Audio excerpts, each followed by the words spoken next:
Estamos muy contentas con Isabel de tener hoy a Carlos Uribe Celis. Gracias.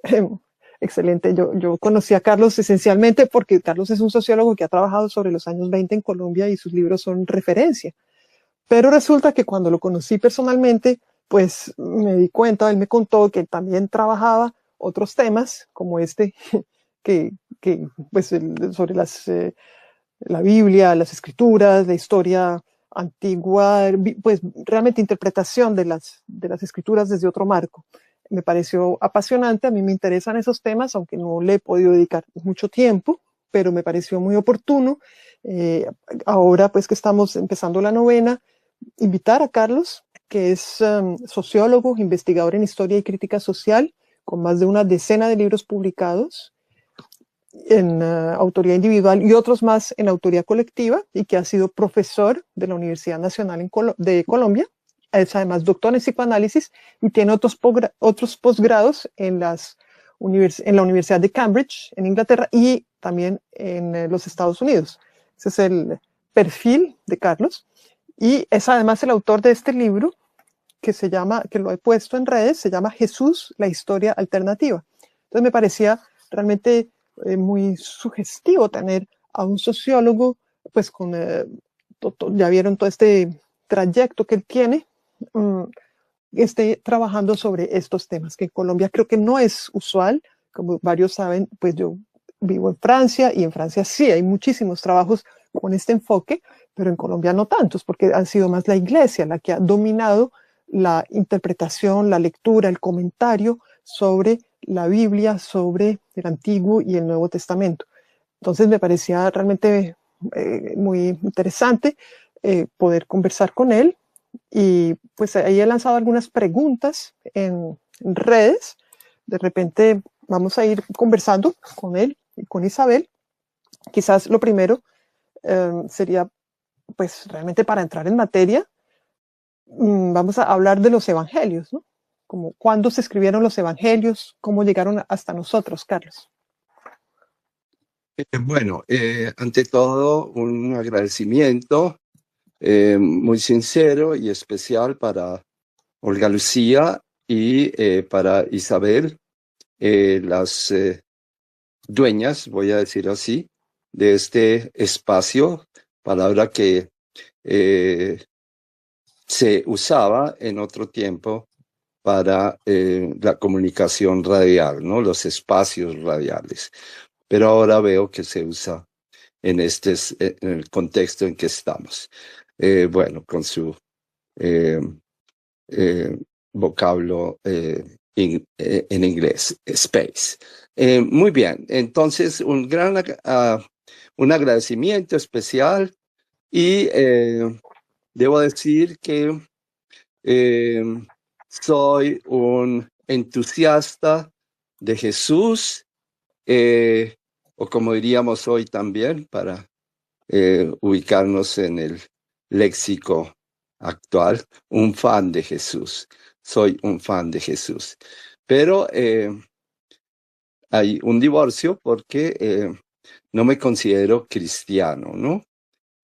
Porque desde Harnack, el teólogo alemán, que es parte de esta línea de investigación que se llama La búsqueda de Jesús, en inglés The Quest for Jesus. Desde Harnack hay un divorcio entre el Jesús histórico y el Cristo del cristianismo. Entonces, yo estoy con el Jesús histórico. Dentro de esta corriente, insisto, que es una línea de investigación que viene desde el siglo XVIII, con un primer proponente alemán, que es Reimarus, que abogó por el estudio racional, o racionalista, si ustedes quieren, de los evangelios y de la figura de Jesús. De ahí, de Reimarus, es del siglo XVIII, pero hay toda una larga evolución, y pues Luego aparece Strauss con su vida de Jesús, que es también racionalista. eh, y, eh, y luego Renan, que es muy caro a la cultura francesa y es un heredero del enciclopedismo, y que hace una vida de Jesús después de haber visitado los lugares sagrados que llamamos la Tierra Santa, como llamamos, y encontrarse en la situación de que para él Jesús es hijo de su tierra. Yo también sostengo ese principio como sociólogo que soy. Todos somos hijos de un territorio y de un tiempo. Y bueno, entonces, hay una palabra que yo acuño en mi libro, que no creo que se use fuera de ese contexto, y es que yo soy jesucista, pero no soy cristiano. Por último, pues hay que entender que los agnósticos, mejor dicho, los que no creen en Dios, los ateos, no tienen por qué, por el hecho de serlo, rechazar la historicidad de Jesús. Muchos lo hacen, creen que todo va junto. Es echar en el mismo saco una cosa con otra. No, yo soy agnóstico y no me considero cristiano después de haberlo sido. Y de paso, Renan dice que la mejor manera de encontrarse con un Jesús histórico es habiendo pertenecido a la religión cristiana. Pues ese obviamente es mi caso como colombiano que soy, de familia muy conservadora y con educación en un colegio de curas, como decimos. Pero bueno, pues la vida evoluciona y aquí estamos. Es excelente. De cierta forma, te interrumpo aquí un poquito porque por dos razones. Una, bueno, de cierta forma es también mi trayectoria. Yo también vengo de familia católica y pues yo creo que casi todos los colombianos venimos de familia católica o por lo menos cristiana. Y también he tenido una evolución. Yo me defino como atea. Yo digo que los agnósticos son los tibios del ateísmo, pero eso no implica que uno no se interese y quiera estudiar y entender pues de todo esto que pasó con Jesús y que además realmente el cristianismo pues es decir, explica el Occidente, es decir, si uno se pone a estudiar el cristianismo es como estudiar la historia de Occidente y además adentrarse en el arte, en cosas realmente muy, muy hermosas. Y lo otro que quería decir es que mencionaste a Ernest Renan, que Renan como se dice en español, realmente no solo fue un éxito aquí, pero también en América Latina y en Colombia en particular. Renan fue, pues, o sea, reseñado, leído, visitado. José Asunción Silva lo tenía entre sus autores de cabecera, lo mismo incluso Rafael Núñez. Bueno, hay toda una historia de Renan en Colombia y lo que supe hace poco es que una de las primeras menciones por escrito que se hace de Renan digamos, ligado cuando se habla de la migración, es la de Mansur Turbay, el hermano mayor de Gabriel Turbay, en un escrito sobre los libaneses, maronitas, la migración, resulta también mencionando a Renan. Entonces hay siempre unas conexiones muy extrañas cuando uno se interesa por estos temas. Pero creo que Isabel querías de una vez hacer una pregunta. Sí. Sí, claro, cómo no, no, muy interesante todo esto y también como historiadora, que no soy especialista en esa época, pero me parece muy interesante más allá Jorge García, yo quisiera hablar del tema de la existencia de Jesús para empezar. ¿Qué te parece? Sí, Isabel quería hacerte una pregunta precisa. Sí. Bueno, está bien. ¿Sí, me están oyendo ahí? Sí, perfectamente. Ah, bueno, no, sí, claro, la historia de la existencia de Jesús, por supuesto, pero además de No eso, la desde el oigo. punto de vista... ¿No te está oyendo, Carlos? Bueno, yo te oigo perfectamente, Carlos. A ver, le preguntamos a Pues, Felipe, Cristina, ¿están oyendo los demás? ustedes oyen si pueden poner un icono o algo para decirnos si oyen a Isabel, Cristina o Mamre o David. Sí, una manito. Nadie dice nada, ¿será que no están ahí? David, ¿se oye? Le estoy dando la palabra a Felipe. Sí, Felipe dice que sí se oye y sí, todo el mundo está oyendo a Isabel. Bueno, Entonces es Carlos el que tiene un problema. No sé cómo ¿por resolverlo. qué puede ser. Pero ¿Por qué bueno, si será? quieres, seguimos Yo no con la Carlos. oigo. Lo único era que nos contara, además de la historicidad, Yo te oigo un a ti, poco, pero no oigo a Isabel. Bueno, qué curioso, no sé qué puede hacer un poco Carlos. sobre la época, un poco sobre qué era lo que Te voy- estaba pasando Sí, está. en la época de Jesús. Sí, ¿A Isabel? Carlos, ella está preguntando que nos cuente sobre la época de Jesús, lo que estaba sucediendo en la época de Jesús. Claro que sí. Bueno, perdónenme. Yo, yo quiero insistir en que primero hay que hablar de la existencia de Jesús, porque si no creemos que Jesús existió, ¿para qué hablamos de su época, no? Entonces, si me permiten de una manera muy breve, yo quiero hablar del tema de la existencia de Jesús que algunos refutan injustificadamente, ¿no? Sí, Entonces, adelante. primero, Jesús es, mejor dicho, negar la existencia del Jesús histórico es una enormidad. Hay muchas más referencias sobre Jesús que sobre personajes como Alejandro Magno o otros personajes de la historia.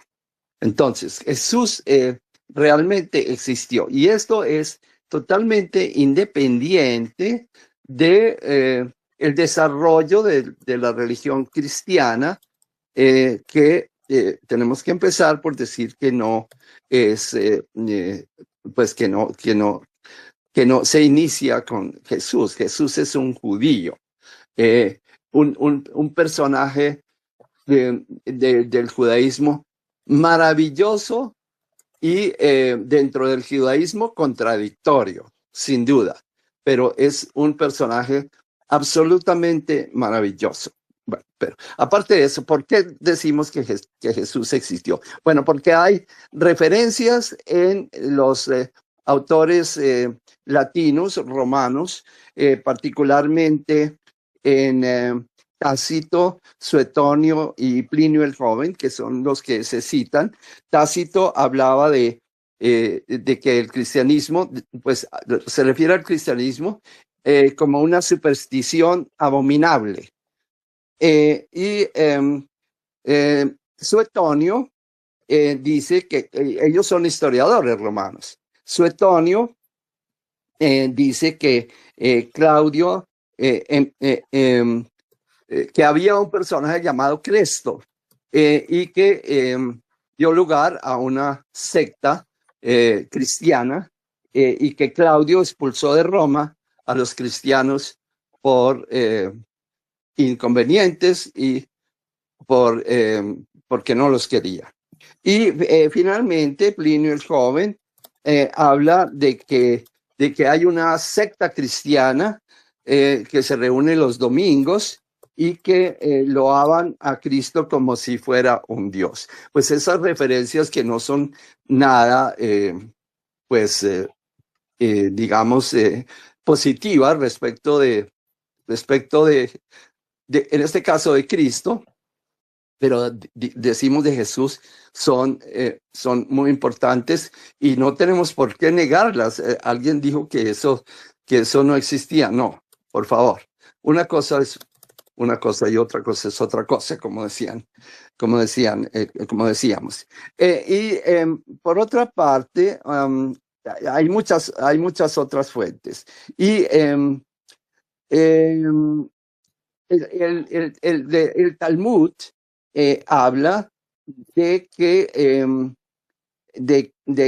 que habla de Cristo y de los se hace alusión al juicio de las autoridades judías. El Talmud no habla de Cristo, perdón, habla de Jesús.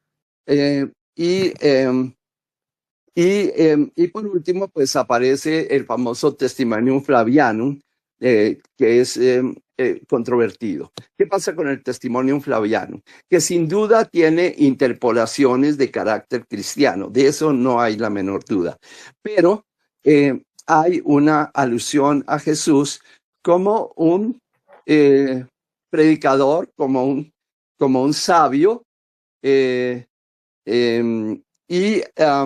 y por otra parte, como un sabio que fue crucificado por Pilato. Dice otras cosas que no son creíbles digamos, hechas por Josefo, por Flavio Josefo, pero Josefo habla al mismo tiempo de Juan Bautista y de Santiago, el hermano de Jesús. En otros lugares de sus obras, que son La Guerra de los Judíos y Antigüedades Judaicas, habla de esos personajes. Y pretender a esta altura que todo eso es una invención es totalmente absurdo, ¿no? Y por otra parte, la primera epístola de Pablo es del año 50, es la primera epístola a los tesalonicenses, y en el año, y por supuesto, esa epístola es cristiana, porque Pablo es cristiano, sin duda alguna. Y es judío, ¿no? También. Sí, claro, es judío, pero es judío de la gentilidad, o sea, es Pablo de Tarso, que queda en la actual Turquía, y es romano, ¿no? Es romano absoluto. Entonces, Pablo escribe esa carta, la primera a los tesalonicenses, en el año 50. Es una carta cristiana. Y bueno, yo le diría, con todo respeto a los agnósticos respecto de la existencia de Jesús, es posible que Pablo se haya inventado la figura de Jesús cuando los contemporáneos de Jesús están vivos y presentes antes de la destrucción del templo. Eso no tiene el menor sentido. Y por último, el papiro P52, que se encuentra en la Biblioteca Rylands de Manchester, es un pequeño fragmento de papiro que pertenecía a un códice. Los códices no son rollos, sino libros de papiro. Y ese papiro P52 es un fragmento del Evangelio de Juan, concretamente del fragmento Juan 18, 31, 33, que es referente al juicio de Jesús ante Pilato, donde le dice, y tú eres rey, entre otras cosas, porque son tres versículos. Bueno, ese papiro es aproximadamente del año 100. Esa referencia es muy temprana, porque lo que se ha dicho, y es cierto, es que con el edicto de Constantino y luego la oficialización del Imperio Romano, del cristianismo en el Imperio Romano, pues se hizo una muy grande alteración, tergiversación y destrucción de los textos sobre Jesús. Pero es muy claro que Jesús es un personaje histórico. Negarlo es muy difícil, y los que lo niegan, repito, se remiten a las interpolaciones, alteraciones y todo lo que se hizo a partir del siglo IV. Bueno, entonces, así es. Esa es como una respuesta para Fernando Ruiz, que es uno de los que estaba en Twitter insistiendo en que Jesús no había existido. Pues claro, no existe una fotografía de Jesús, no se había inventado la fotografía, no está escrito, pero todos los especialistas dicen que Jesús existió, estamos de acuerdo. Sí, ni la partida de bautismo, ¿no? Eso no existe en absoluto. Pero las referencias que he dado de los historiadores romanos que son del siglo I Claro, y que no y que hablan muy mal del cristianismo. O sea, no son claro, apologías, claro, ni mucho menos. de acuerdo. Y por otra parte, la carta de Pablo del año 50, por favor, y el papiro del año 100. Sí, sí, Ahí no hay, muchos ahí no hay, testimonios. no hay nada que negar. Bueno, sobre el tiempo de Jesús, tengo que ser muy breve sobre esto, ¿no? Pues yo soy sociólogo y podría extenderme, pero no. Miren, lo primero que hay que decir es que eh, em, lo que hay alguien que dijo que Palestina no existía en tiempo de Jesús. No, o sea, el nombre de Palestina y que ese nombre arrancaba a partir de Adriano, año 132 o 135, o sea, siglo segundo. Sí, Adriano oficializa el nombre de Palestina y, entre otras cosas, destruye Jerusalén porque los judíos han sido un pueblo muy terco. Y después de haber sido derrotados y de su templo destruido en la guerra del 66 al 70, se vuelven a levantar con otro de los Mesías, Bar Kokhba, en ese año 132 y aparece la toma de Masada y todas esas cosas. Algo increíble, o sea, los judíos son incontrolables, lo digo en un sentido puramente histórico, nada los derrota. Entonces, volvieron a levantarse contra Roma, contra el monstruo romano, y Adriano los destruyó. Y destruyó Jerusalén, mejor dicho, la arrasó y le cambió el nombre, la llamó Eolia Capitolina y dispersó la gran diáspora. De paso, los judíos han tenido muchas diásporas, que quede claro, desde el siglo VIII antes de nuestra era con los asirios y luego, y luego con la invasión del año 500, o sea, los asirios desde el 800.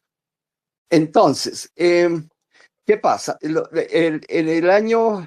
el siglo I de nuestra era, los judíos están bajo el yugo romano.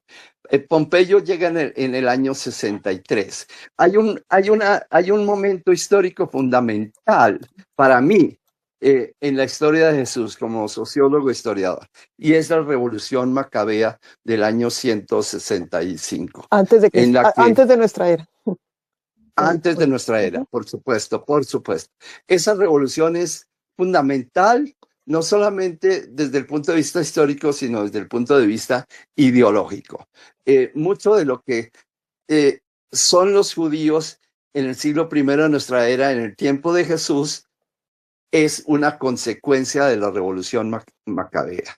¿Qué es la revolución macabea? Pues que unos judíos con un señor que lo llamaron Macabeo. Macabeo viene de una palabra hebrea, macaba, que significa martillo. Entonces,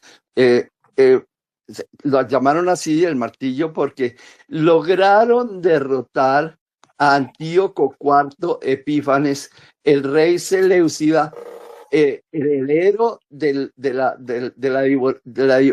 división tripartita que dejó Alejandro Magno, ¿no? Es decir, los Seleucidas, para el público, porque creo que no conocen mucho, que los Seleucidas, explica un poquito quiénes son es decir, son los gobernantes, que entiendo bien, que pusieron que dejó Alejandro Magno, que tenía esa... Claro, rápidamente. Sí, Alejandro Magno, que muere en el año 323, y que es Magno realmente, el título no se lo ganó gratuitamente, es un grande, muere muy joven y divide su imperio en 3 partes a su muerte. Los Ptolomeos de Egipto, los griegos, Alejandro era griego, de Macedonio y los de Asia, los de la Asia, el próximo Oriente y el Mediano Oriente, y a eso se los dejó a al general suyo llamado Seleuco. Entonces sus descendientes, estamos en el año 323, pasa el siglo tercero, o sea, los años 200, etcétera, y uno de esos seleucidas es Antíoco IV. Entonces Antíoco IV gobierna sobre los judíos y le parece ridículo y absurdo que los judíos insistan en una cultura y en una religión que no es helenística, ¿no? Helenística es griega, Alejandro era griego, repito, y los griegos transformaron el mundo, inocularon su cultura en Europa y en todo el mundo. La cultura griega, el gimnasio, los dioses griegos, el Olimpo, todo eso, la representación de los dioses, la escultura, Dios mío, todo lo que ustedes quieran. Eso decía Antíoco. Antíoco decía, Dios mío, ¿cómo es posible esto? Entonces, una de las cosas que hizo fue introducir la estatua de Zeus en el templo. Y los judíos son monoteístas y rechazan la representación de Dios. Eso viene, que se sepa, desde Egipto, desde Tutankamón y su padre, que acabó con la religión egipcia y fundó el monoteísmo. Moisés es un hijo de esa rebelión que no duró mucho tiempo, ¿no? Y bien, entonces eso para los judíos, meter a Zeus en el templo es espantoso. Entonces, es un señor de un determinado pueblo de Israel se rebela y sus hijos también. Que es este señor el martillo, al que llaman martillo. Sí, y sus hijos, porque los macabeos. Son como 5 hijos los macabeos. Y logran, es algo increíble, es como si los venezolanos lograran derrotar a Trump. Es la historia de David y Goliat, siempre muy presente en la historia de sus rebeliones también. Claro, por eso digo, los judíos han sido, nunca han doblado la cabeza, nunca han doblado la cabeza. Entonces, se hace la revolución macabea y esa revolución rompe las tradiciones de legitimidad. Y bien, entonces, el tiempo de Jesús. El tiempo de Jesús es un hijo de la revolución macabea y aparecen sumos sacerdotes que se consideran ilegítimos, ¿no? Se consideran ilegítimos, porque los macabeos asumen para ellos el puesto de sumos sacerdotes no es muy y claro, gobernantes. ¿Son ilegítimos para quién? Son ilegítimos para la tradición, ¿no? Y entonces se rompe esa tradición y los macabeos, particularmente los reyes macabeos, se declaran, asumen el sumo sacerdocio en su misma persona, y eso es totalmente legítimo. Y entonces los saduceos, que son los sumos sacerdotes del tiempo de Jesús, son considerados ilegítimos. Y hay unos grupos que se llaman los puros, los hasidim, los piadosos, y a ese grupo pertenecen los fariseos, los esenios, básicamente. Ya, o sea, los ¿no? esenios y los fariseos son, entonces que quede claro para el auditorio que tal vez no está muy familiarizado con esto, son también grupos de judíos con cierto rigor y que se consideran más puros que estos saduceos que están que están manejando pues todos los asuntos ligados a la religión. Y digamos, hay conflictos en cuanto a la forma de el manejo de la ley, de la tradición, todo esto, de la ley judía, ¿no? Esa es como la idea, Sí, que hay o sea que Jesús nace en un mundo de muchísima efervescencia en ese sentido.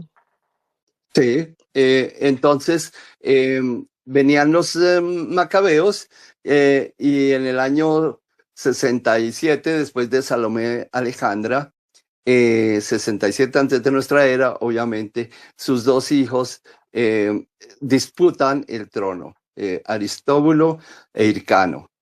Hircano II. Y entonces uno de ellos, Hircano, pide ayuda a los romanos, lo cual es un error monumental, monstruoso. Entonces viene Pompeyo en el 63 Y aprovecha. y con sus ejércitos se toma Israel y lo convierte en colonia romana. Pompeyo llega a Jerusalén y entra al templo, que le dicen, este es el templo de los judíos, y él dice, ¿y eso qué es? Voy a entrar, ¿qué es todo esto? Y entra al Sancta Sanctorum y sale despavorido, porque en el Sancta Sanctorum no hay nada. Santo Santorum, que es el lugar más sagrado para los judíos. Claro, es una de las partes del templo. O sea, el templo tenía varias partes, un lugar de sacrificios, y el Sancta Sanctorum, ahí no entraba sino el sumo sacerdote una vez al año, el día de la expiación. Entonces, Pompeyo sale despavorido. ¿Qué es todo esto? Esto es loco, esto es absurdo. ¿Qué le pasa a estos judíos? No había oro, no había estatuas, no había nada. Nada, estaba el arca y la menorá. El tabernáculo, ¿no? Y una velita, mejor dicho, un libro y una velita. Sí, exactamente. Entonces, bueno, para resumir el tiempo de Jesús, los gobernantes, que son que es el sumo sacerdote, los gobernantes religiosos y de asuntos locales, ¿no? Es el sumo sacerdote, es Anás, Caifás y todos estos, que son saduceos. Y estos son considerados ilegítimos por un grupo de judíos, ¿no? En particular por los fariseos y los esenios, sobre todo por los esenios, porque los fariseos han oscilado. Estos grupos esenios y fariseos surgen con la revolución macabea, ¿sí? Y esos grupos son importantísimos. Ese es el tiempo de Jesús. Y por supuesto están los romanos, está Pilatos, que es el procurador, y Pilatos dura como desde el año 16 hasta el año 36, ¿no? Mucho tiempo dura Pilatos como gobernante en tiempos de Tiberio, en tiempos de Tiberio, y dura hasta el año 36. Esa fecha para mí es muy importante, porque yo retraso la crucifixión, yo creo en la crucifixión. Bueno, me adelanto terriblemente, pero no en que Jesús muere crucificado. Creo que Isabel Jesús quiere es decir algo, crucificado. Carlos, espera. Isabel. Perdón, quiero saber primero si Carlos sí me está oyendo ahorita. Sí, la estoy oyendo perfectamente. Qué bueno, bueno, qué bueno oírte. Bueno, siquiera. Hay una pregunta que hace Manre que me parece que nos sirve también como para entender mejor toda esta un poquito maraña para nuestra mirada desde el presente en que estaba metido Jesús. Pregunta Manre si San Pablo era fariseo. Sí, claro, San Pablo era fariseo. No solo eso, debo decir, sino que mucha de llamemos a eso doctrina de Jesús, aunque Jesús es un maestro itinerante, es un Mesías, ¿no? Él nace como Mesías y su nacimiento es preparado dentro de un plan mesiánico. Bueno, y Carlos, interrumpo. No sé si explicamos primero, qué pena interrumpir un poquito, lo de Mesías también, ¿no? Lo de qué significaba, porque entiendo por el libro que... Perdón. que había una gran Sí, cantidad de Mesías y que hay como un hambre de Mesías en ese momento. sí, yo contabilizo 8 Mesías entre el Uy, y el siglo primero de nuestra era, o sea, el siglo de Jesús, ¿no? 8 Mesías. ¿Qué se necesita para ser Mesías? ¿Y qué es ser Mesías? Eso es muy importante. Ser Mesías es ser un salvador del pueblo judío políticamente y religiosamente, porque es que entre los judíos la política y la religión van juntas y en muchos sitios han ido juntas. Trump está volviendo a resucitar esa línea monista de política y religión, ¿no? O sea, sin ningún divorcio. O sea, el Estado debe ser teocrático. Bueno, para los judíos era un Estado teocrático. Y entonces, ¿qué se necesitaba para ser Mesías? Bueno, 2 cosas. Una, proclamarse como el Salvador y el liberador del imperio bajo el cual estaban. Los romanos estuvieron bajo los asirios, bajo, eh, bajo el imperio que los sucedió, bajo los persas que los liberó, y finalmente bajo los seleucidas después de con Alejandro, después de la muerte de Alejandro, y finalmente bajo los romanos, ¿no? Muchos opresores, muchos dominadores, y el último era el Imperio Romano. Y era urgente liberar a los romanos. Todos los pueblos quieren liberarse. En eso estamos nosotros, liberándonos.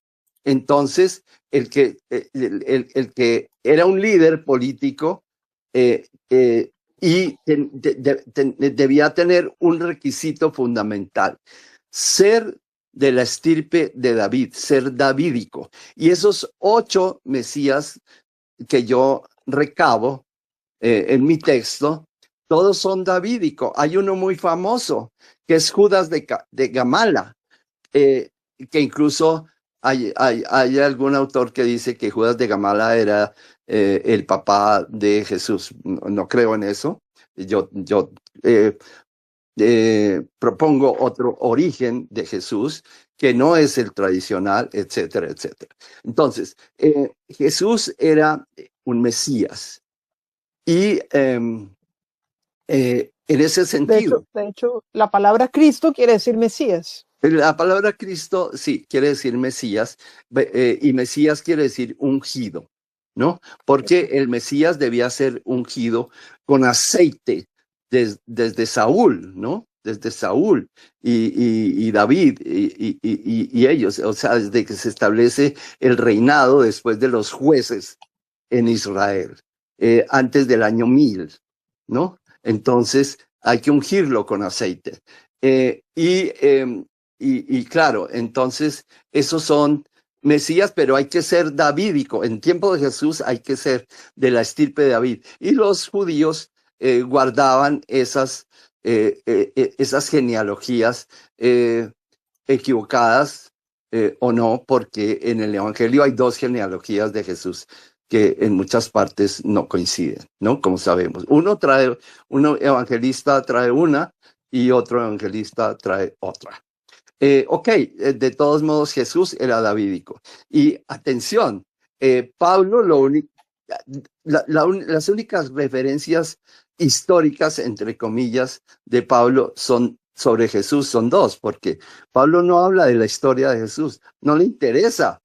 A Pablo le interesa otra cosa, que es fundar una religión. Y la fundó, y Dios mío, qué éxito tuvo. Aquí estamos, en el trabajo de Pablo. Entonces, Pablo habla de 2 cosas. Uno, Jesús fue crucificado por Pilatos, murió en la cruz y resucitó. Eso para él es un hecho histórico, la crucifixión. Y el otro es que es davídico, o sea, que era del estirpe de David. Por tanto, tenía llenaba el requisito para ser Mesías.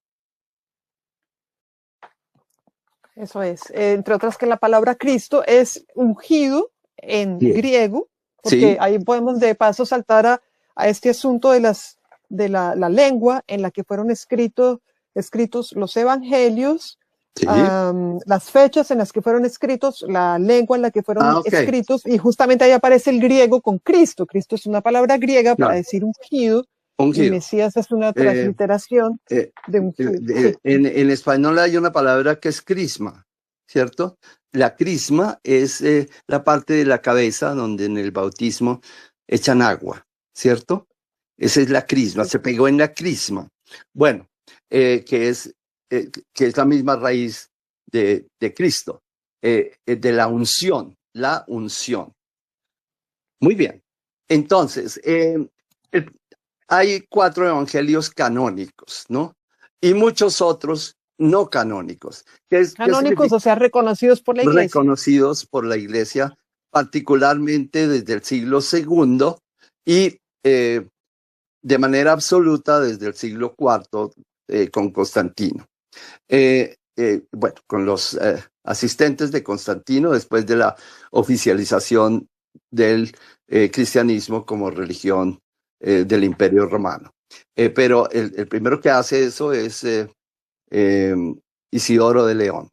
Isidoro de León, el obispo de León, Isidoro, él Del, hace una del primera clasificación de los 4 evangelios canónicos y los otros los Isidoro de declara. Lyon aquí en Francia, de Lyon. Sí, claro, de León, Ujú. exactamente. Entonces, estamos con, voy a nombrarlos como fueron escritos. Marcos, Lucas o Mateo, eh, entre Mateo y Lucas, y por último Juan, ¿no? Entonces, el primero es Marcos, y parece ser que la fecha de Marcos es alrededor del año 70, o sea, el año, otro año clave en la historia judía, que es el de la destrucción del templo, eh, porque los judíos se sublevaron. Repito, eran muy tercos los judíos, no se sometían a nada, y por eso fueron destruidos y arrasados. Pero a Como todos Jesús. a todos sobrevivieron. Bueno, entonces es año 70. El de Mateo, que puede ser, eh, pues en mi libro está más claro, o sea, está más preciso, que es como de los años 80, y Lucas, que es entre el 70 y el 80, pero yo doy una fecha más precisa. Me excusan el no dar la fecha precisa. Y por último, Juan. Juan es tardío, es un evangelio aproximadamente del año 100 y algunos dicen que del 95. Entonces, en ese orden fueron escritos. Pero hay algo muy importante y es que Marcos es una pauta para Mateo y Lucas. El evangelio más judío parece ser el de Mateo, ¿no? Lucas era un discípulo de Pablo y Marcos era un hombre independiente que escribe en el peor griego de todos, pero es una maravilla de evangelio porque es de una simpleza y de un sentido directo extraordinario. Marcos no hace nada. Le añadieron capítulos sobre la resurrección y todas esas cosas, pero lo de Marcos es excelente.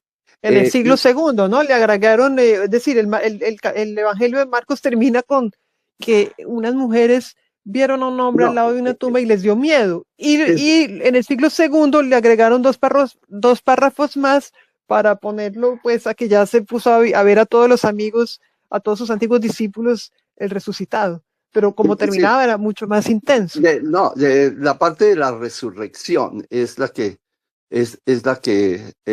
se dice. O sea, Agregaron. cuando se habla de que unas mujeres miraban desde lejos la crucifixión, eso suena histórico.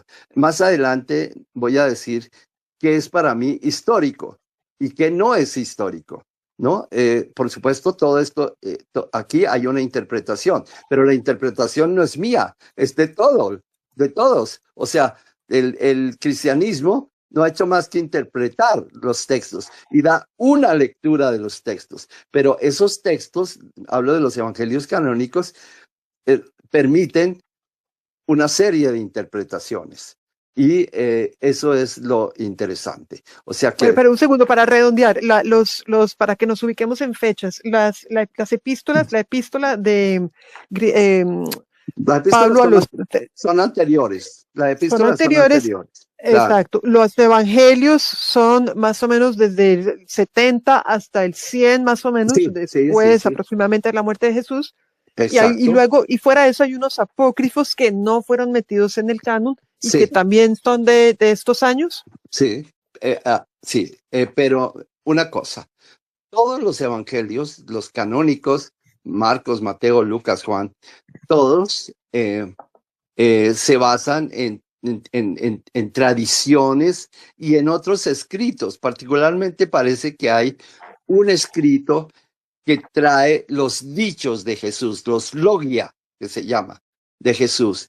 Y ese es el primer escrito que hay sobre Jesús. Una transcripción de lo que decía Jesús en forma de dicho, ¿no? Las parábolas. La fuente Q, que se llama, la fuente, no, las parábolas no, los dichos. Los dichos. Sí, okay. La parábola es posterior. Y yo, en mi libro, hay toda una recopilación de las sentencias de Jesús como un hombre sabio, porque Jesús es maravilloso, debo anotarlo. Es una maravilla el Señor, su ideología es una maravilla y sus enseñanzas son una maravilla. Y para mí hay otra maravilla que es la mejor, no sé si pueda decirla hoy o no, pero eso no importa. Los que quieran pueden ir a mi libro, que lamentablemente ya no hay copias físicas, pero lo pueden encontrar en Kindle, en Amazon, y yo estoy trabajando en una versión al inglés y haciendo algunas revisiones de ese texto. Pero bueno, ahí está. Excelente. Espérate, porque creo que Isabel quiere decir algo. Sí. Ok. No, por supuesto que hay muchísimas cosas que decir sobre qué es histórico y qué no, sobre qué dicen los evangelios, qué dice la tradición. Quisiera, pues, que empezáramos un poco, nos centráramos hoy por la época en que estamos, en lo que tiene que ver con el nacimiento y la natividad. Maravilloso. Sí, además, pues, simplemente dando una mirada a los evangelios, por lo menos a los tres primeros. Sí. Lo que veo es que, pues, en Marco como que pasa muy por encima, Mateo también es muy sintético, y parecería ser que es Lucas el que empieza a contar cosas, ¿no? Contar cosas como hablar del pesebre, todo eso. No, del pesebre no. Bueno, sí. Lucas es un escritor y es el que escribe con más estilo en el Evangelio. Pero hay que saber que los Mateo, Marcos y Lucas son evangelios que tienen una línea y siguieron a Marcos. Sí, esos evangelios se llaman sinópticos y se llaman sinópticos porque alguien hizo una comparación entre ellos para verlos conjuntamente. O sea, sinopsis significa vista conjunta de algo. Eso es sinopsis, de óptica. Y sin significa con en griego. Entonces, esos son los evangelios que tienen similitud y que se basan en Marcos. O mejor dicho, no es que se basen, sino que lo toman como referencia. Y en el otro lado está Juan, que para mí es maravilloso. Muchos han dicho que Juan no es histórico, pero yo traigo, para mí, Juan es una muñeca rusa. Dentro del evangelio externo hay un evangelio interno que es el más histórico de todos. Eso lo digo yo. Hay unas cosas que son mías, Ese es tu aporte para los estudios y la exégesis Exactamente. tu aporte personal y el valor, digamos, de... Sí, hay 3 o 4 cosas, o 5, por mucho, que yo digo de una manera original y son importantes. Lo otro se ha dicho y pues yo lo retomo y digamos que al retomarlo, lo original mío es la selección que hago, obviamente, pero hay 3 o 4 cosas que son originales. Pero Okay. esto del Evangelio de Juan está interesante. No, eso es, y en mi libro está está el evangelio interno de Juan, que es el evangelio histórico. O sea, yo despojo a Juan de la teología gnóstica que trae Juan. Además hago un análisis del prólogo sobre el Logos, sí, que empieza en el principio Que es muy bello ese prólogo. y el verbo era y estaba en Dios y el verbo era Dios, ¿cierto? Que recuerda obviamente las primeras palabras del Génesis.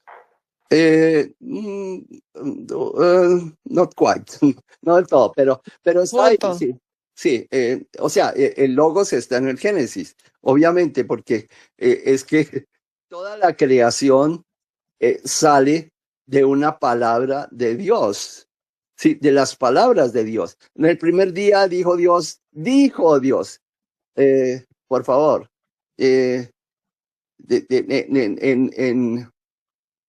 bueno, ahorita a mí me gusta memorizar y tengo un poco el texto del Génesis, donde Dios va diciendo qué pasa cada día y por qué se crea. Porque Dios dice,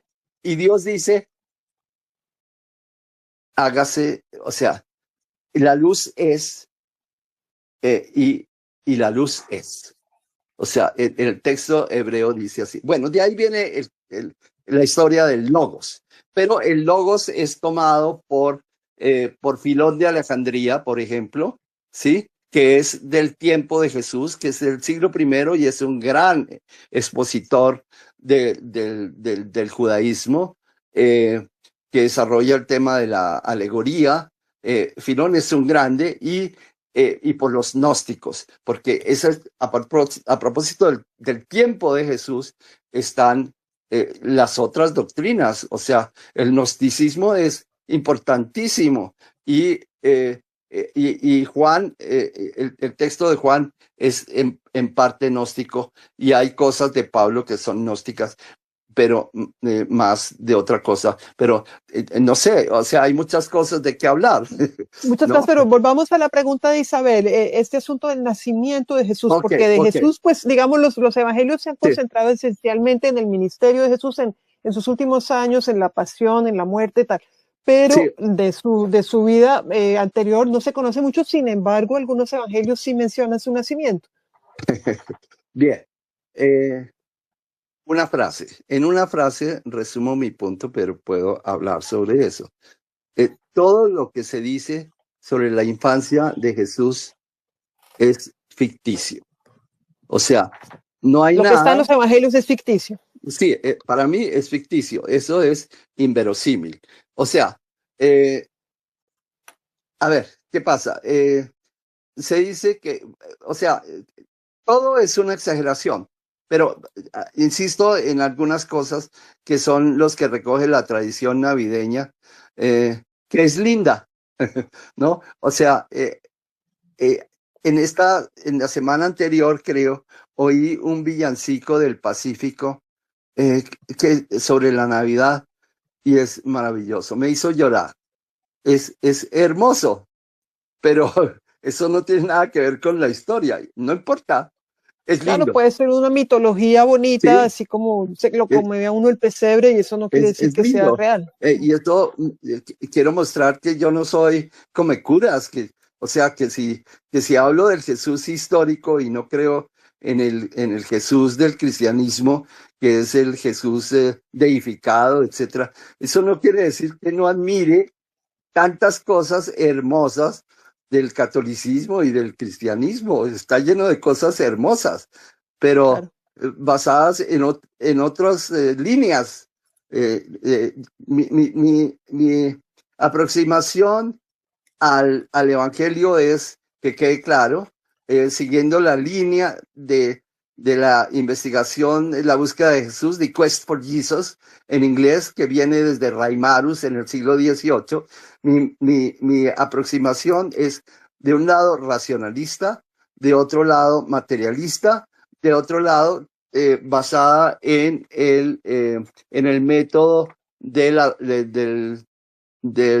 historia crítica, en fin, tienes todas las entonces, herramientas para acercarte bien a estos textos, pero mira, sí, fíjate que en efecto uno ese puede también, se llama el método histórico crítico. Bueno, me pero refiero uno a puede que, preguntarse justamente para qué ponen a Jesús, por ejemplo, a nacer en Belén. Pues lo ponen a nacer en Belén porque en el Antiguo Testamento está que el Mesías tiene que nacer en Belén. Es así. exactamente. O sea, para mí Jesús no nace en Galilea ni nace en Nazaret, sino para mí Jesús nace en la diáspora y está preparado por un plan mesiánico en la diáspora, es decir, fuera de Jerusalén. Llega a Galilea por unas razones políticas muy claras, no de él, porque él es un bebé. O sea, él no es el político, sino del plan mesiánico. Galilea era, bueno, eso es parte de la Navidad. Entonces, Jesús llega a Galilea desde afuera y se ubica en un sitio oscuro, y que no aparece sino hasta el siglo III en la historia, fuera de los evangelios, que es Nazaret.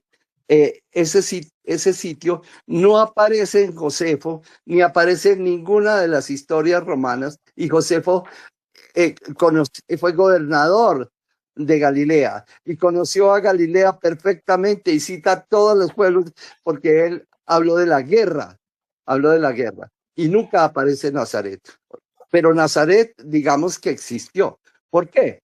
Porque Nazaret, para mí, como digo en mi libro, en mi estudio, mejor dicho, Nazaret es el lugar de los nazoreos. Jesús pertenece a la secta de los nazoreos. Eso no me lo inventé yo. Eso está en el Evangelio. Las relaciones a los nazorayos está en el Evangelio. Eso está en los Actos de los Apóstoles, creo. Sí, en los Hechos de los Apóstoles está en el juicio de Félix contra Pablo, que habla de la secta de los nazoreos. Pero no solamente está ahí, está en los Evangelios y muy claramente en Juan 18, 4, 5, en el Monte de los Olivos, cuando llegan los sacerdotes a aprender a Jesús y Pilatos. Pero perdón, ¿no? ¿Los nazoreos están en Nazaret o no tienen nada que ver? A ver, tienen mucho que ver con Nazaret, pero ya explico cuál es la relación de los nazoreos con Nazaret. Entonces, en Juan 18 dice, en griego, ¿quién seteita? ¿A quién buscáis? Apócritas anarcó, Jesús con Nazorayon. Le responden, le responden a Jesús, porque el que pregunta ¿a quién buscáis? Es Jesús. ¿Quién aceite? ¿A quién buscáis? Apócritas an autor, le responden a él, al mismo autor. Jesús con Nazorayon. A Jesús el Nazoreo, está en caso acusativo en griego. Legei autois, les dice a ellos, legei autois, ego eimi, yo soy. Qué lindas frases. Qué ¿no? qué maravilla. Y además qué lindo, es la primera vez que en este space alguien habla en griego. Y pues desde o sea, ¿cuál estás usando? Porque bueno, esa es la otra cosa. Bueno, sí, no, los testamentos sí, los evangelios sí fueron escritos en griego, luego ahí no hay traducciones, porque luego con las traducciones también ha habido muchísimas tergiversaciones y problemas, pero me parece muy lindo que tengamos un space en el que estés leyendo justamente ese pasaje en griego. Sí, pero pues hay otros y ya digo cuáles son. Es que vuelvo a las sectas, que es del tiempo de Jesús. Josefo habla de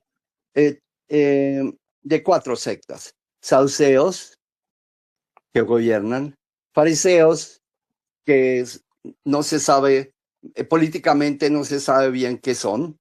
Son una cosa y otra, porque estuvieron en el gobierno con los macabeos, con Janeo, pero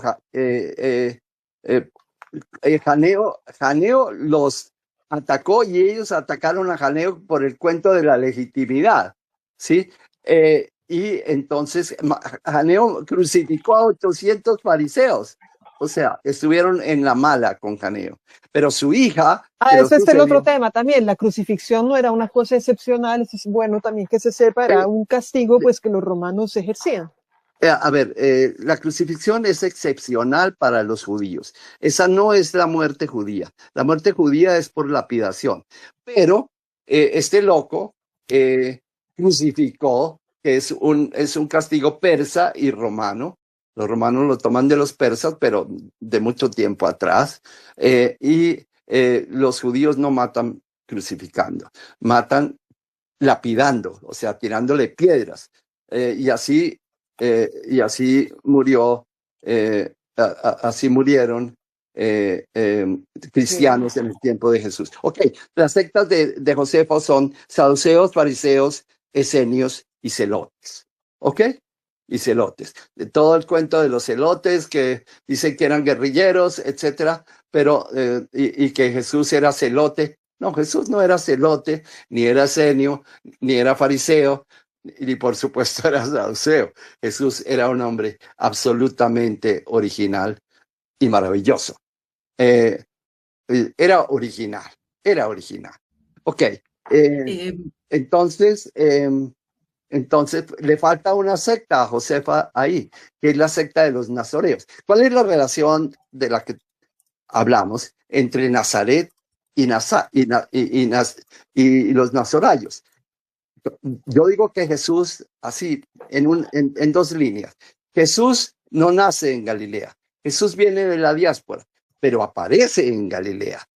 ¿Por qué aparece en Galilea? Porque Galilea es un sitio absolutamente marginal y detestado por los judíos. Los judíos odian a Galilea. Galilea se vuelve judía en el año 100 antes de nuestra era, con Aristóbulo, después de Hircano.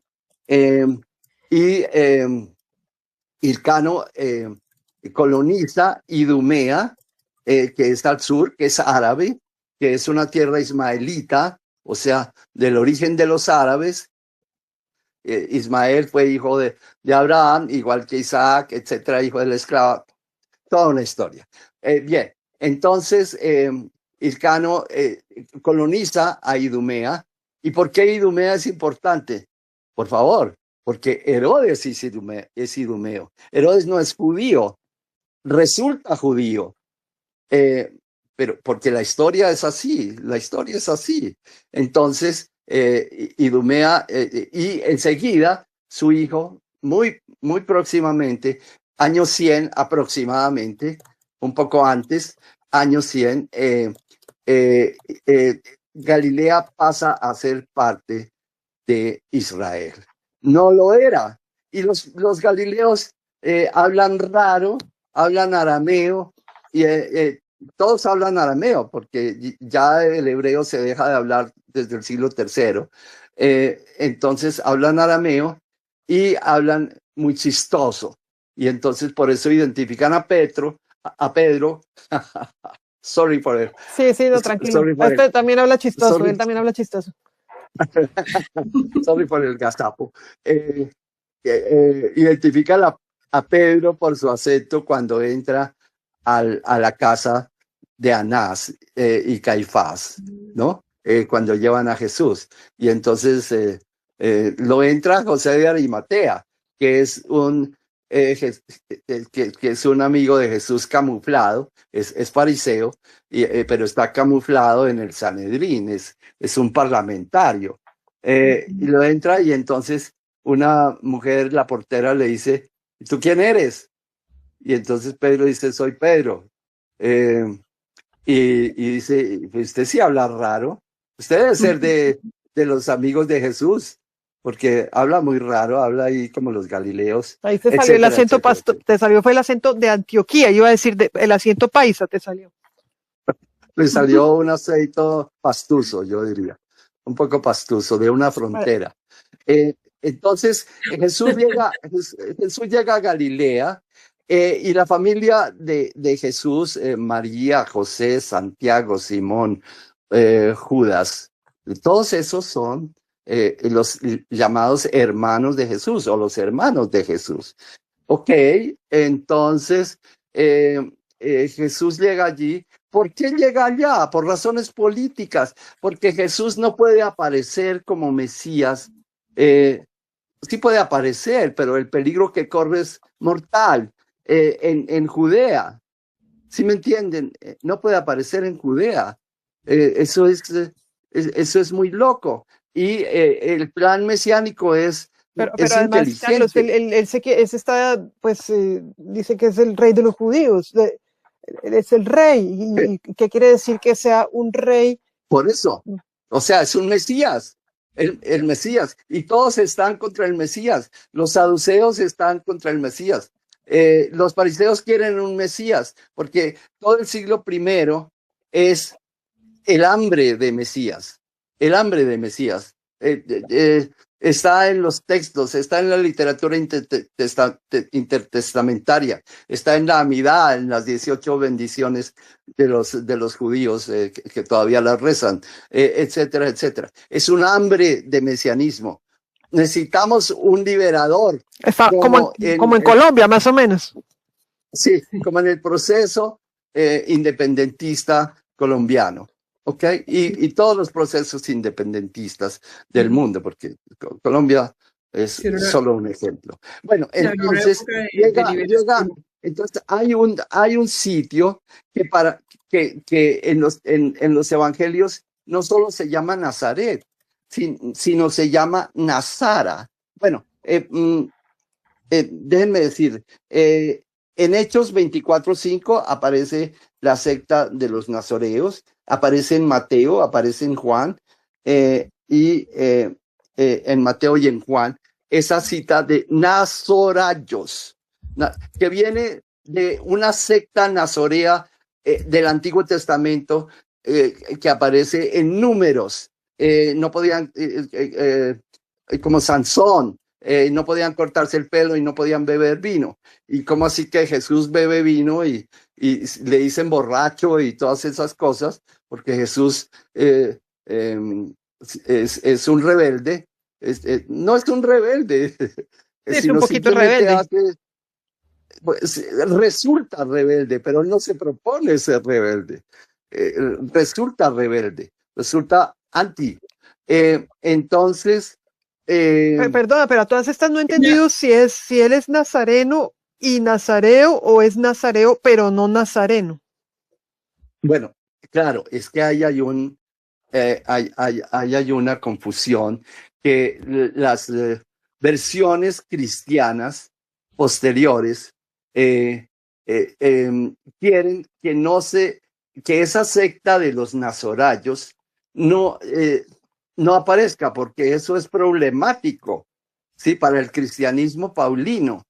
Entonces, hablan de Nazaret. Nazaret tiene otro nombre, decía yo en los evangelios, y es Nazara. Ya. ¿No? O sea, hubo una deformación de la información que había, tú postulas eso, sí, que hay una deformación, sí, y que la forma como nos llegaron esos testamentos, esos evangelios, siempre digo por el Nuevo Testamento, fue adulterada. Sí, exactamente. Entonces, Nazara es un nombre en los evangelios canónicos, pero pues vuelvo a decir, es que hay una sola lectura del evangelio que es impuesta por la tradición cristiana. Bueno, todos tienen derecho, pero los evangelios permiten una serie de lecturas. Y esta investigación de The Quest for Jesus, la búsqueda de Jesús desde el siglo XVIII, trabaja en esto. Ese es el método histórico crítico. Claro. ¿Ok? Entonces para mí, Nazaret no es Nazaret, es Nazara. ¿Y qué es, y por qué es Nazara? Porque es el sitio de los nazorayos, de los nazoreos, como yo los traduzco eso en mi texto, de los nazoreos. Y, Nazaret se ha investigado arqueológicamente, eran cuevas. Eran cuevas. Eso no importa porque en aquel tiempo mucha gente vivía en cuevas, pero Nazaret es un sitio muy oculto, muy marginal, a pesar de estar a 7 o 5 kilómetros de Séforis, la capital de Galilea por Antipas en el siglo I, porque Antipas, uno de los hijos de Herodes, es el gobernador de Galilea por mucho tiempo, hasta el año 36. El año 36, esto es muy al margen, señores, el año 36 es clave, absolutamente clave, es el año de la crucifixión, el año en que sale Pilatos, porque Pilatos tiene que estar, o sea, es parte de la crucifixión, pero yo sospecho que hay una relación entre la destitución de Pilatos, que duró 15 años o más como procurador. Eso era 20 raro, años, 20 años. pero se mantuvo. Sí. Y también salió Herodes Antipas, que pretendía ser el rey. Bueno, pero perdón, Y, Carlos, te interrumpo un segundo porque entre otras, ya llevamos un poco más de una hora. Quiero primero que los auditores, las personas que están aquí también, son temas, pues digamos, apasionantes y a la vez un poco densos y no necesariamente están siguiendo el hilo, pero si tienen preguntas, pues con mucho gusto las pueden hacer, las pueden formular por escrito, es más fácil para nosotros, para poderlas irlas respondiendo. Y también, realmente te quiero hacer una pregunta aquí y es, tú tienes un libro, yo estuve examinándolo, lo estuve leyendo, y ahora nos estás exponiendo algunas de las tesis que tienes que son de alguien realmente que conoce muy bien, que ha investigado muchísimo, pero tengo como una pregunta doble. Una es si tienes interlocutores de calidad, porque claro, uno, decir, tiene que hablar con gente muy enterada para que lo pueda controvertir o por lo menos, qué sé yo, bueno, tú sabes, el conocimiento uno lo sabe, en la universidad uno avanza pues con crítica y con confrontación. Eso es una cosa. Si has tenido este tipo de interlocución, si es posible para ti tenerla en Colombia o si realmente es muy difícil. Y la otra es si todo esto lo vas a contar, o sea, si vas a escribirlo en forma de el Evangelio según Carlos, porque está realmente es muy sugestivo también. Sí. Bueno, te respondo. Primero, en mi libro sobre Jesús, la historia alternativa, yo le puse otro texto, pero el editor le puso este nombre, que me parece excelente. Tiene una edición maravillosa, que yo digo que es un milagro de Jesús, de parte, esa es otra nota, una maravillosa edición con 16 láminas a color y 30 láminas en blanco y negro, son 400 páginas en la colección Debate de Penguin Random House. Ok, pero hay un problema.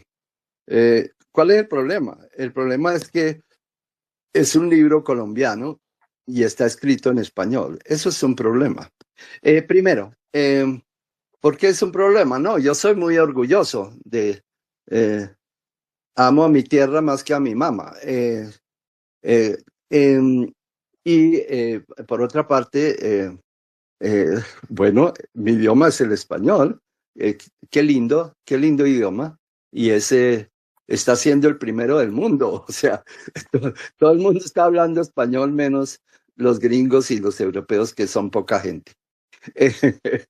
Bueno, con los chinos y y no sé si hay un idioma como el mandarín en la India, etcétera. Bueno, entonces, pero es un problema para la investigación científica. Mi libro se pretende como científico. Es un problema. En Colombia no hay no hay quien hable de eso. Entonces me van a decir, no, pero los jesuitas, el padre Baena, claro, son grandes conocedores, escrituristas, pero son, no, o sea, nunca pasan unos círculos de tiza, unas líneas que no pueden pasar. Entonces, ellos han estudiado mucha de la bibliografía que yo utilizo, que es gringa, alemana, etcétera, de esta línea de investigación de Quest for Jesus, la búsqueda de Jesús. Pero bueno, entonces tú mencionabas a Renan y mucha investigación sobre esto en Francia, pero también en España, ¿no? En España hay mucha, hay toda una línea de investigación muy sobre bien. eso muy ¿Con importante. ellos tienes más interlocución con España que con Colombia? Bueno, lo que pasa por otra parte es que este libro creo que sí llegó a España y algunas personas de España se comunicaron y me preguntaron sobre, por ejemplo, sobre el capítulo del Logos, porque yo también hago una investigación original sobre el texto del Logos y todo histórico. Mi texto es histórico. Todo histórico, porque mi investigación, esto es historia social, como mi libro sobre los años 20 y como otros de mis trabajos.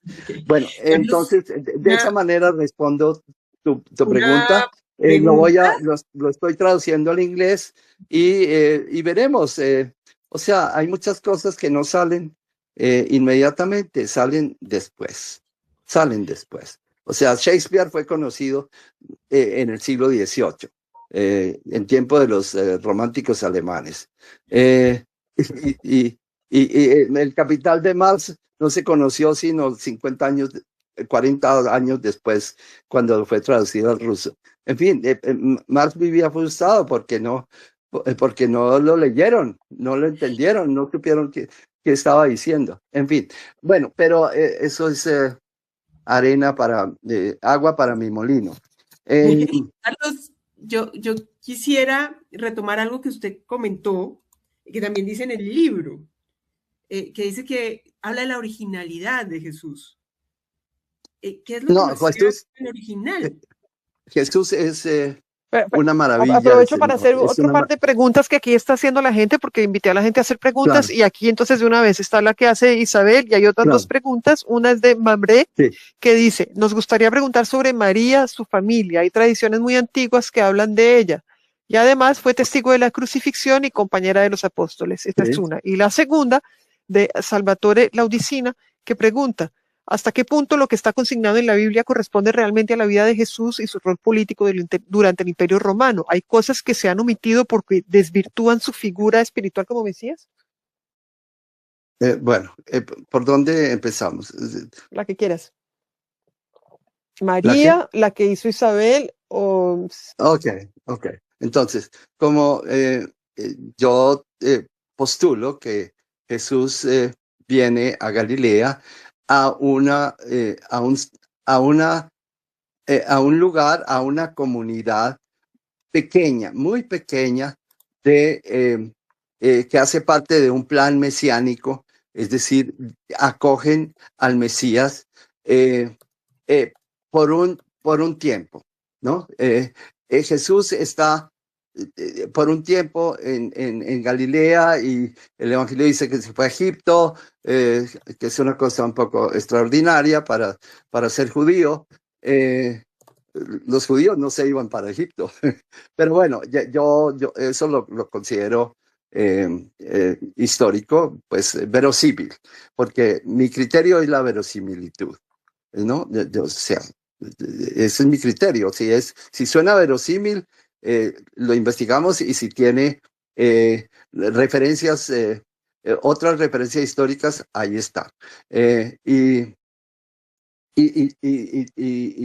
se necesita interpretación. Entonces, María hace parte de una familia de Nazara, o sea, de Nazaret.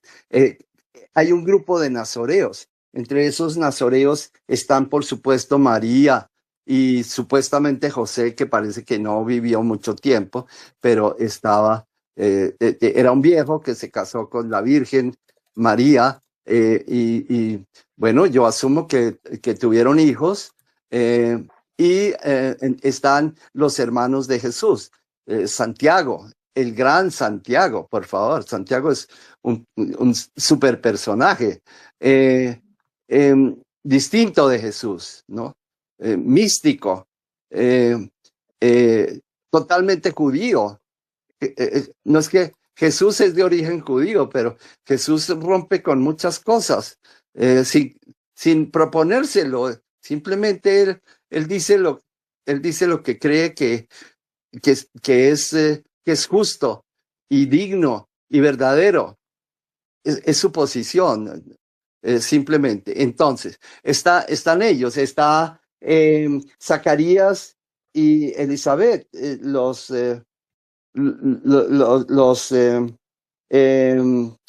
papás de Juan Bautista, están Joaquín y Ana, los papás de María, ¿cierto?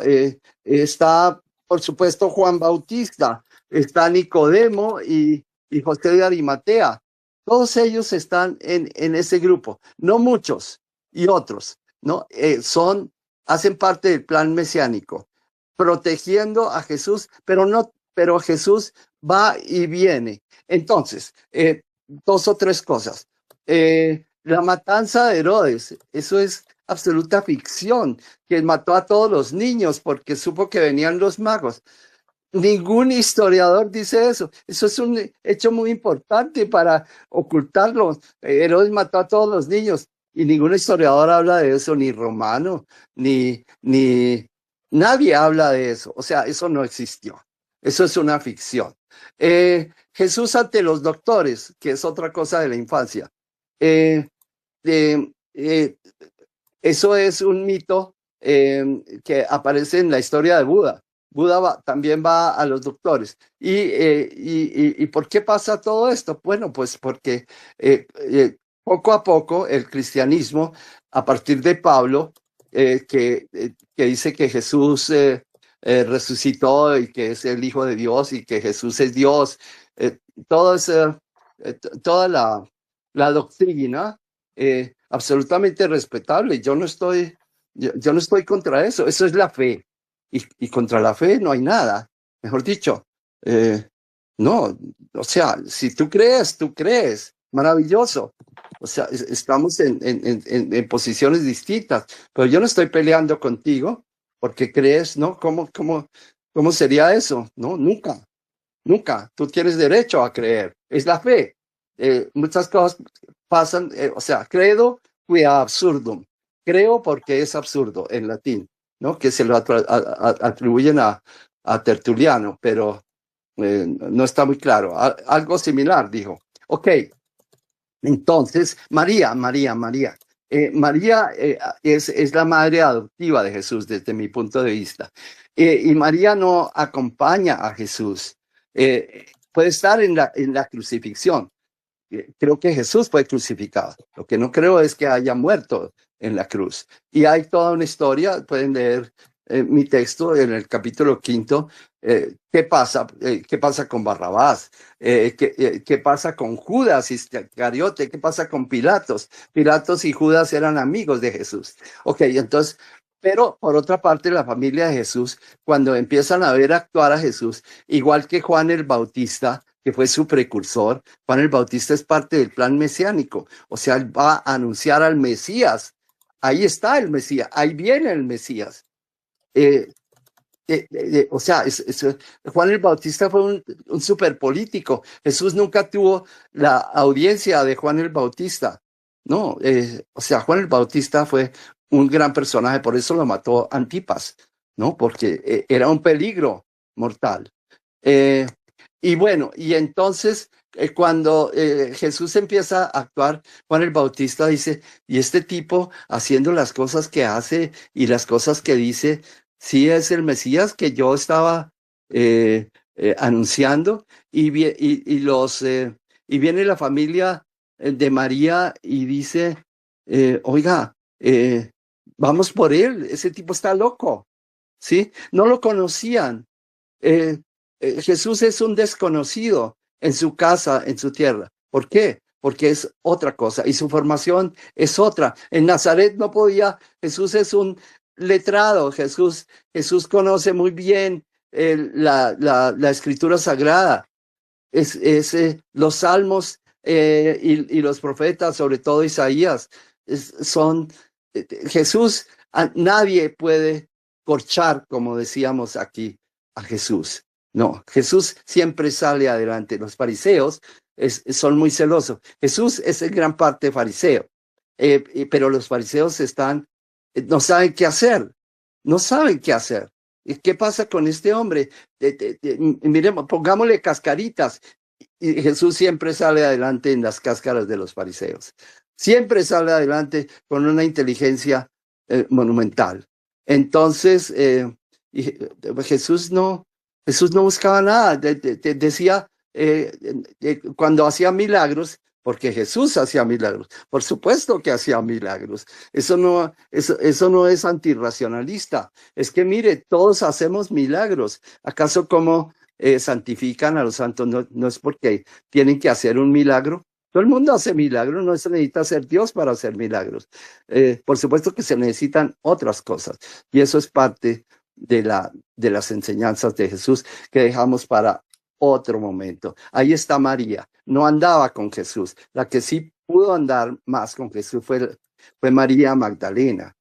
Y entonces, y Jesús también tenía un grupo de mujeres como la mujer, como Salomé, la mujer de Cusa, el administrador de muchísimas Antipas. mujeres rodean a Jesús, realmente. En eso también es muy innovador. Sí. Casi que pues, se puede decir que es feminista prácticamente. Sí, es feminista, claro. Jesús no tiene inconveniente. Las mujeres, Jesús es igualitarista. Por favor, ¿y qué es lo que tiene? ¿Cuál es el Jesús del Evangelio? Es el Jesús de los pobres, de los miserables, de los marginados, de todos aquellos que son despreciados en el sistema, en el establishment judío. Sí, y él es duro con los poderosos y suave con los humildes. Todo el tiempo. Jesús es una maravilla y la ética que nos dejó es maravillosa. Estamos en eso. Yo no tengo que ser cristiano no soy cristiano, pero para reconocer eso, pertenezco a un chat donde un amigo, porque es amigo mío, hace textos todos absolutamente evangélicos referidos a la situación actual, al rescate de los pobres, de los marginados, etc. Y él insiste en eso. Hay dos líneas en el catolicismo. Una es la evangélica, en parte Bergoglio, ¿Francisco? ¿Cómo llamaba? Francisco. En parte Francisco es evangélico. Y la otra línea es eclesial, es la defensa de la iglesia como institución. Entonces, esas son las dos líneas. Los que insisten en el evangelio, bueno, pues eso es parte una línea izquierda y una línea más conservadora, sí, es sencillo. Total, institucionalista. Sí. Institucionalista. Y este nuevo papa es más de la línea eclesial, ¿no?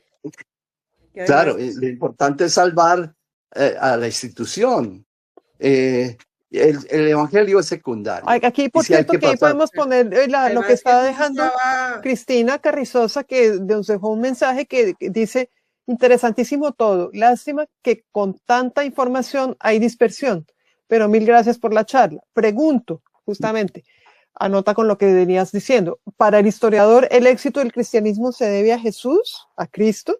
Pues, es decir, a Cristo o a sus agentes de comunicaciones nacidos siglos después de su muerte. Sí, claro, pues uno puede decir que sin Pablo y sin Constantino otra sería la historia. No estaríamos aquí hablando de esto, yo no sé en qué estaríamos, qué otro, pero pues bueno, esa es mi opinión. Ustedes no sé qué opinan.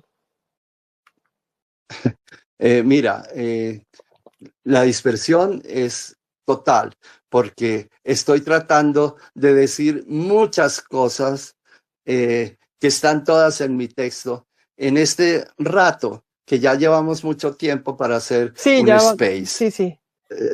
Para hacer un space. Por supuesto que hay dispersión, pero si quieren más organización, vayan a mi libro.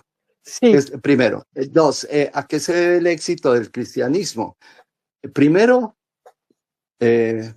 soy jesucista, a Jesús, a que lo que la doctrina de Jesús es excelente. Y por supuesto, Jesús no fundó el cristianismo. El cristianismo es la obra de Pablo. Y Pablo no conocía a Jesús. Perseguía a los cristianos. Pablo quiso ser un líder judío, ¿no? Se fue a estudiar con Gamaliel, o sea, con el gran maestro judío, que era seguidor de Gilel. Renan habla de Gilel, que es el otro maestro, ¿no? Había dos líneas en el Sanedrín, una gileliana y la otra era la otra. Entonces, Pablo quería ser un líder y Pablo es un político monumental. Entonces, ¿qué hace Pablo? Pablo crea una religión. De paso, la religión era como el fútbol. Eso lo digo en otra parte, en el siglo I. O sea, todo el mundo pertenecía a un equipo y quería pertenecer a un equipo. Y los romanos, todos estaban encantados con las religiones coloniales, con la religión de Mitra, por ejemplo, con las religiones de los misterios griegos de Eleusis, etcétera, etcétera, etcétera. ¿Y qué hace Pablo? Pablo crea una religión para esclavos, para un hombre que murió en la cruz, que tuvo muerte de esclavo. ¿Se imaginan? Eso fue su éxito. Y Pablo es un gran propagador. Yo admiro un poco a Olga Lucía porque hizo un gran trabajo de propagación necesario en estos tiempos sobre su gran libro que ella me honró presentándolo del presidente que no fue. Ella hizo un gran trabajo. Bueno, algo de Pablo. Ahí estoy como allí. la Pablo de Gabriel Turbay.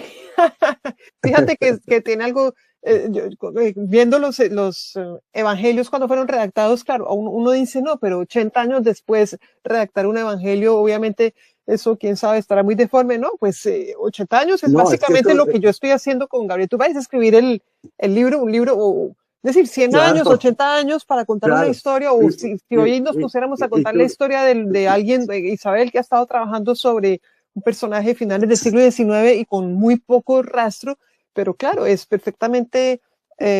Tú no estás recordando una historia, estás basándote en las fuentes. Sí, claro. Y todos los evangelistas se basaron en fuentes. La famosa fuente Q, ¿no? De la que hablan The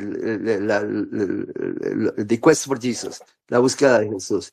Hay una fuente Q que está detrás del Evangelio de Marcos, detrás del Evangelio de Mateo, etc. Y hay otras fuentes. Para mí, el mejor evangelio, con todo respeto, es el de Juan, porque esa es una muñeca rusa. Y yo, en mi libro, expongo la muñeca interior del Evangelio de Juan, que es un evangelio histórico. La mejor historia sobre Jesús está en Juan.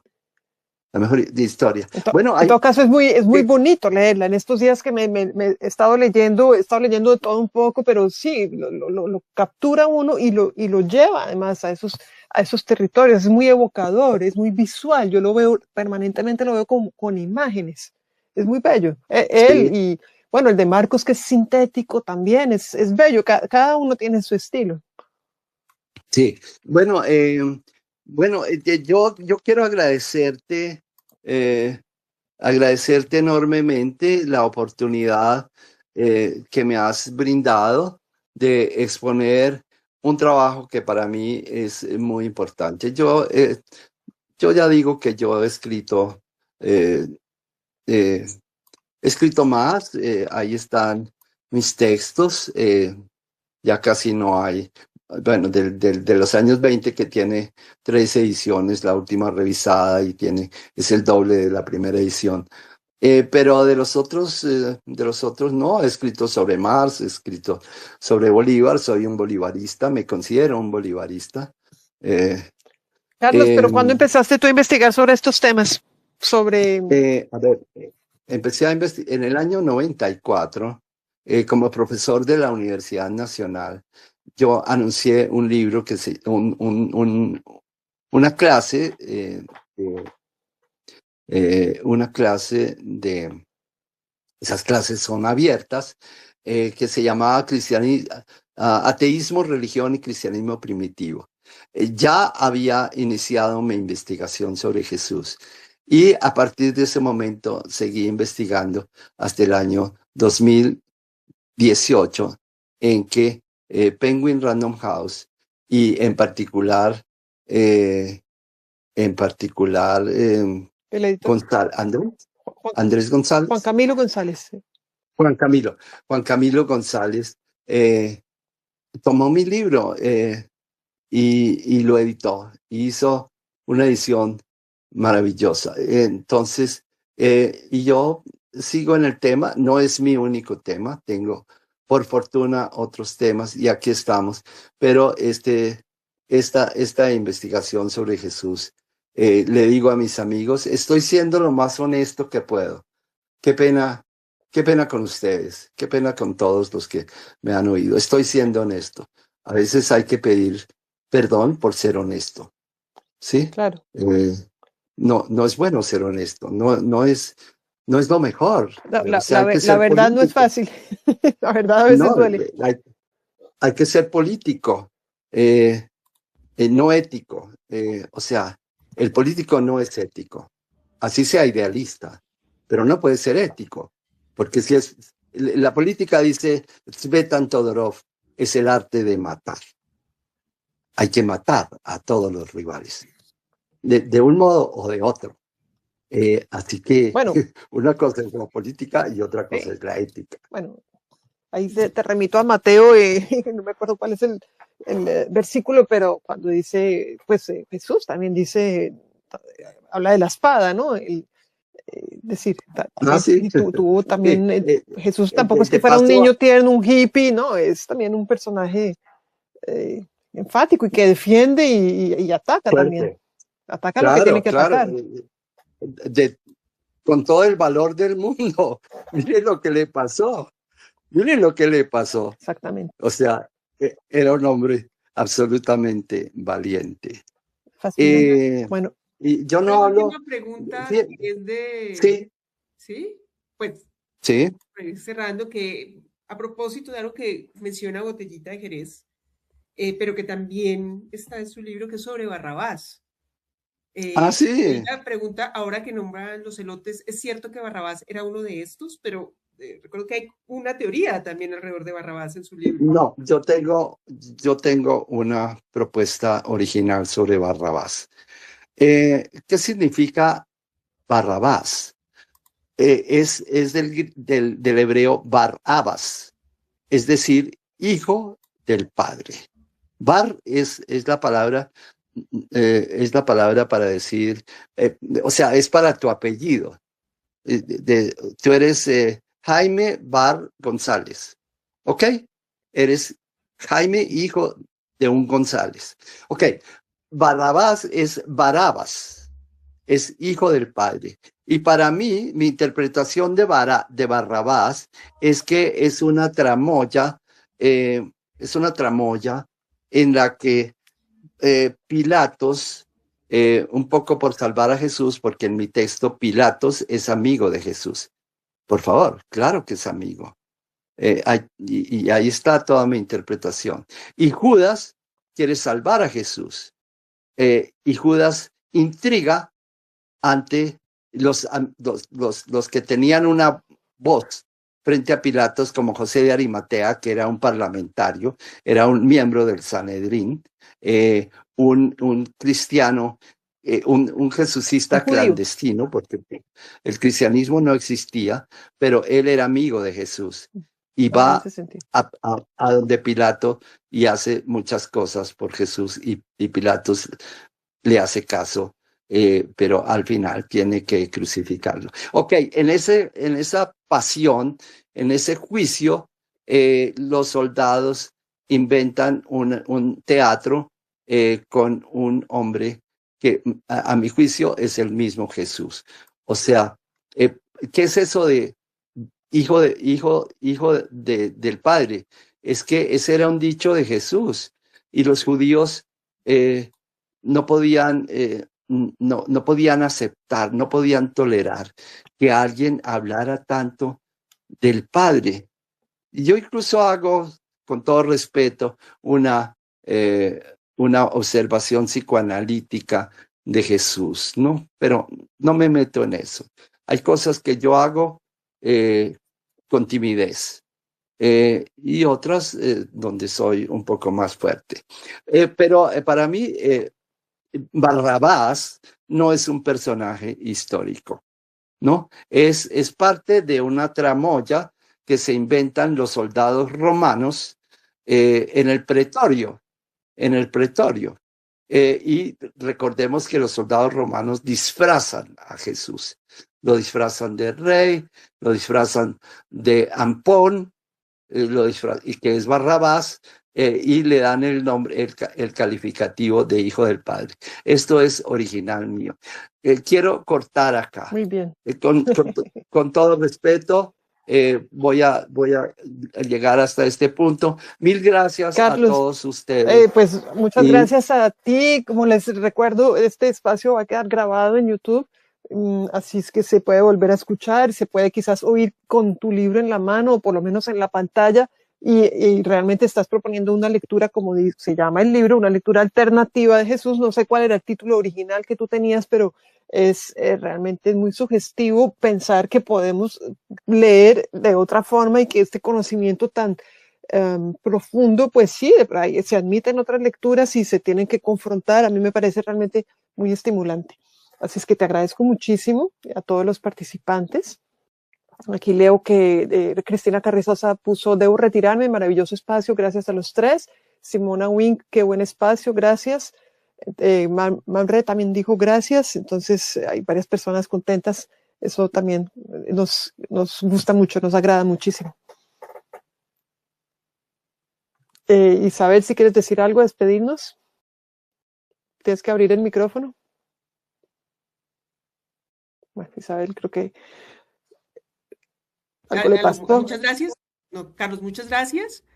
Y también invitarlos a que lean el libro, a que complementen, porque claro, hay muchas cosas que hablando se pierden un poco, pero yo creo que uno tiene muchas referencias bíblicas, pero de verdad entender qué es lo que pasa alrededor y qué es de todo lo que se está hablando ahí, cuál es el contexto, y además cómo podemos confrontar lo que creemos saber con lo histórico y lo mítico, pues es muy interesante. Entonces, sí, los invito a buscar el libro, que creo que pues ahorita está en digital, pero ojalá pronto tenga una reimpresión también. Y pues muchas gracias a Carlos por acompañarnos y a todos. Gracias.